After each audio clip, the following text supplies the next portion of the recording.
I learned this lesson the hard way long before I became an insurance agent. If you're ever going to be without a car for a while, whether you sold it before buying another one, or you're storing it for a few months, or your money's just tight, there's one mistake you should avoid.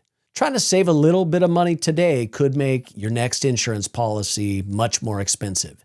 Years before I became an insurance agent, I was living in LA, lived in a really walkable neighborhood. I didn't need a car very often because I could walk almost everywhere. My job was close. My favorite restaurants, bars, and grocery stores were all close. My dad bought a new car and offered to sell me his current car that I'd always loved. So I figured I'd make a road trip out of it, get a little quick visit with the family, and road trip back with my little brother.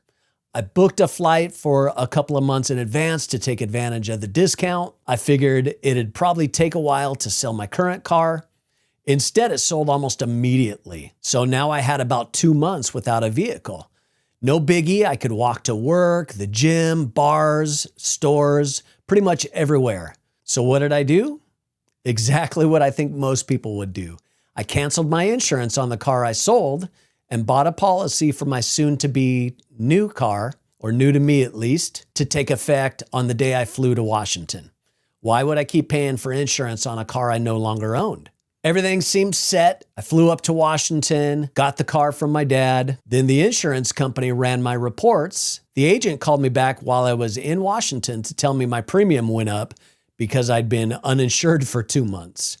I remember trying to explain that I didn't even own a car during those 2 months. In my mind, that should have explained everything. Of course I'd canceled my insurance. I didn't have a car. But it didn't matter. As far as their system was concerned, I no longer had continuous insurance coverage, which I didn't know was a thing. There wasn't anything to fix or explain. I just had to pay the higher premium. Here's what I didn't understand back then.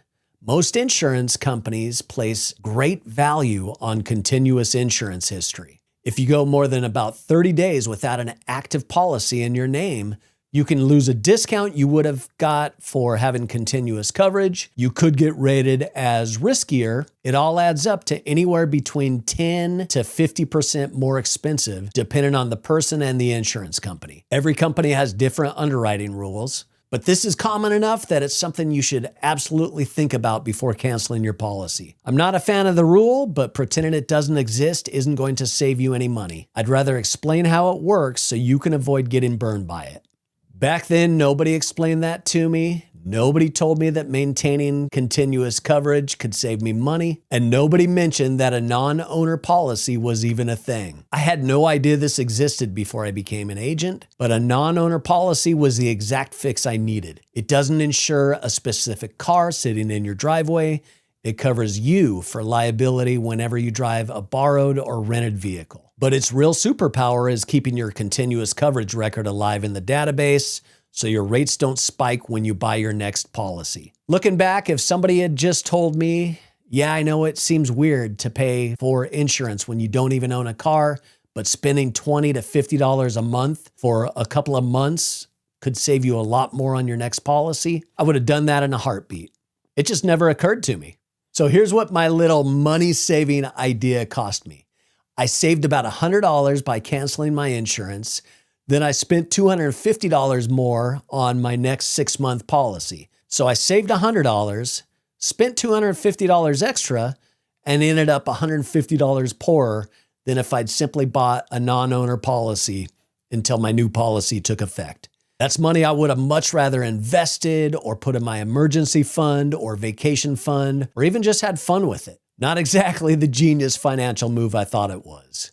This was one of those that I learned the hard way. I only figured out the why years later after I became an agent. So if you're ever between cars or storing a vehicle or thinking about canceling your policy to save a little money, make a quick phone call first. Tell your insurance company what's going on and ask what your options are. Maybe it's reducing coverage.